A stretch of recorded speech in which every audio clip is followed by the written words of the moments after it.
Thank you very much. It's a very important day for many reasons. We've had a lot of important days lately. But this is a meeting and a group of people that are doing an unbelievable job in a thing called crime. And in particular, violent crime. Today we're going to be discussing it. And I watched as a very incompetent mayor from Chicago said, well, what do they know?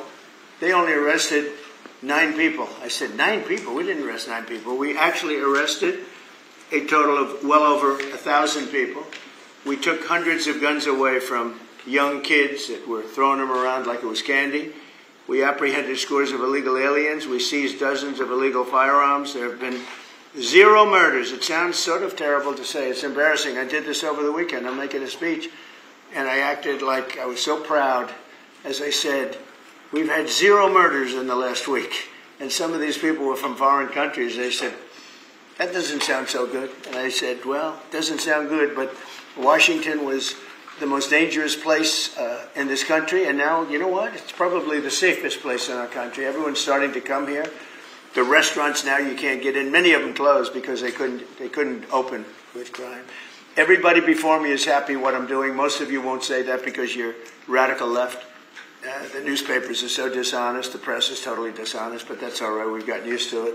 And we won in a landslide, so they obviously lost their power. I mean, it's impossible to imagine that when you get 97% negative stories, purposely negative stories, even though you've done 97% positive things, that you could win an election in a landslide, winning all 7. Think of it, all 7 swing states, winning by the popular vote by millions of votes. We had it fantastic. The best is your districts. Out of 3,000 districts, I guess we won 3,500. We won 2,750, and they won 500. And that's, to me, the best of all.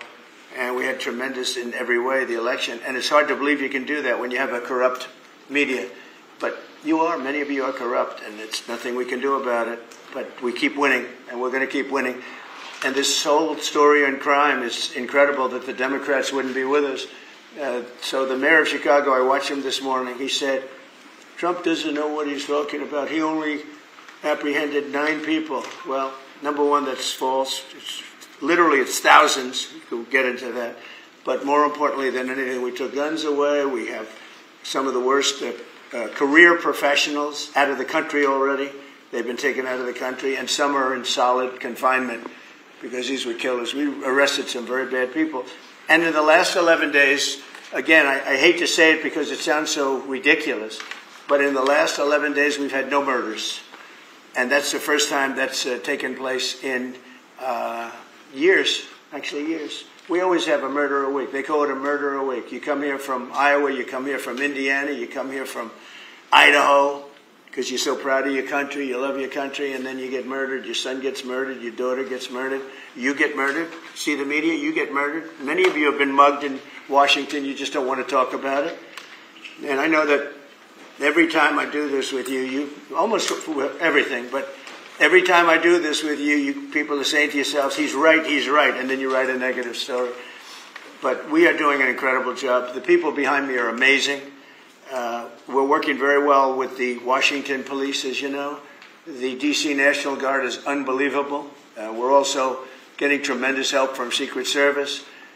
And we are at a point where Washington is booming again. People are pouring in like we haven't seen for years. Nobody wanted to come here. They didn't want to come here and get murdered. I have a friend of mine who has a very successful son. And I said, where is your son going to be this weekend? He said he's going to Washington with his friends. I said, really? Yeah, he's wanted to do it for 4 years, but he couldn't do it because it was so unsafe. And he's a tough kid, too. It's so unsafe. And he ended up staying 3 nights, going out to restaurants all 3 nights. He said it was so beautiful, so peaceful, because all the criminals are either arrested or they're hiding, and we're finding the ones that are hiding. So I want to thank Pam Bondi. I want to thank our Vice President. I want to thank everybody standing behind me. Because they are really, Gaddy, you've been unbelievable, by the way. They have done an unbelievable job. They're working 24 hours a day. And Washington, D.C. is now in great shape. I'm going to be working with Clark Construction, which is by far your biggest construction company. And we're going to also beautify Washington. We're going to rip down the broken medians, fix them. We're going to put asphalt on the roads. We're not ripping them apart like these stupid people do. They rip a road down to the dirt, and then they spend 5 years in building the new one, and then it starts settling. You know, the whole thing is so crazy. And they'll spend hundreds of millions of dollars on a road. I'll spend about $2, and it'll look better. So we're going to be replacing medians. We're going to be replacing much of the asphalt in the road, which in the city, which is in bad shape. We have great stripers. We have great contractors, but we have to let them do the thing. The Congress had said that they'll give us whatever money is needed to fix up the Capitol. This is the Capitol. And we're not going to spend a lot. It's going to go fast, and it will be spotless. And we want it spotless for the World Cup and for the Olympics. You saw the World Cup was here the other day. And come to think of it, there's your trophy for the World Cup. In fact, it's solid gold. That's actually solid gold, so heavy that some of the people in this room wouldn't be able to lift it up. I think what I'm going to do is place it right above the angel, right over there. That's solid gold, too. We're going to put it right up there. Look at that. There's a solid gold trophy. They know how to get to me, you know. I like the angel better, to be honest with you. So we're going to sign, and then we'll take a few questions, and we'll tell you how good a job we're doing. And we want to go from here to other places. But I was telling some of the people that in a certain way, you really want to be asked to go. You know, I hate to barge in on a city and then be treated horribly by corrupt politicians and bad politicians like a guy like Pritzker. He ought to spend more time in the gym, actually. This guy is a disaster. Gavin Newsom's a disaster. When we saved Los Angeles. You wouldn't have been able to have the Olympics in Los Angeles. You're barely able to have it now. They did lose 25,000 houses to a fire that should have never occurred because they didn't let the water come down from the Pacific Northwest, which you guys don't want to write about. I had to break into the water supply to let the water down. And even now, we want more. We can have much more. It's less than half of what should be coming in. I don't know, they have a political thing about it. It's like the craziest thing I've ever seen. But I don't like going to a town, a city, place, a state, and then be criticized by some corrupt or incompetent governor where crime is rampant. Like, take a look at D.C. Crime was rampant. It was at the all-time worst. It got really bad during the Biden 4 years. And then I have a mayor stand up and say how crime has reached a 30-year low. 30-year low. People are being killed left and right. And it's not a 30-year low. Think of it.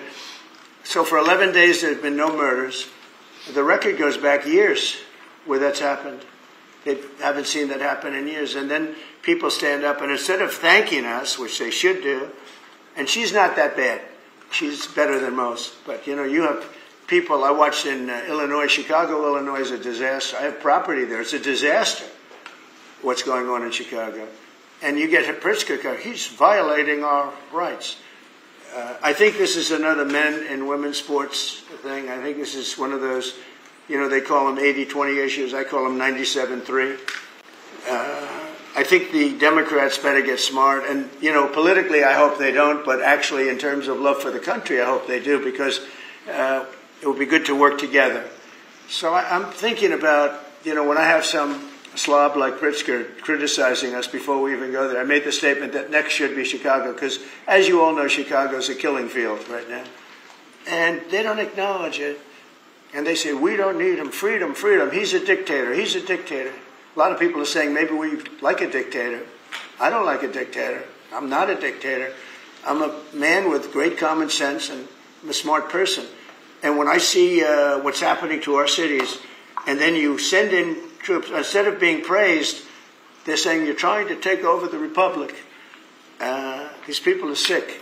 But I'm really saying, and I say this to all of you, in a certain way, we should wait to be asked, because they have cities that are so under control, you know, out of control. So we go in and fix it. They take the full credit for it, and they go out and say, I heard it this morning. They're saying how well they've done over the last 10-day period, that they set record lows. They don't say that we're there with very tough people, by the way. They have to pass the toughness test. Otherwise, they're not working for us. So, and we're allowed to do that now, according to the United States Supreme Court decision.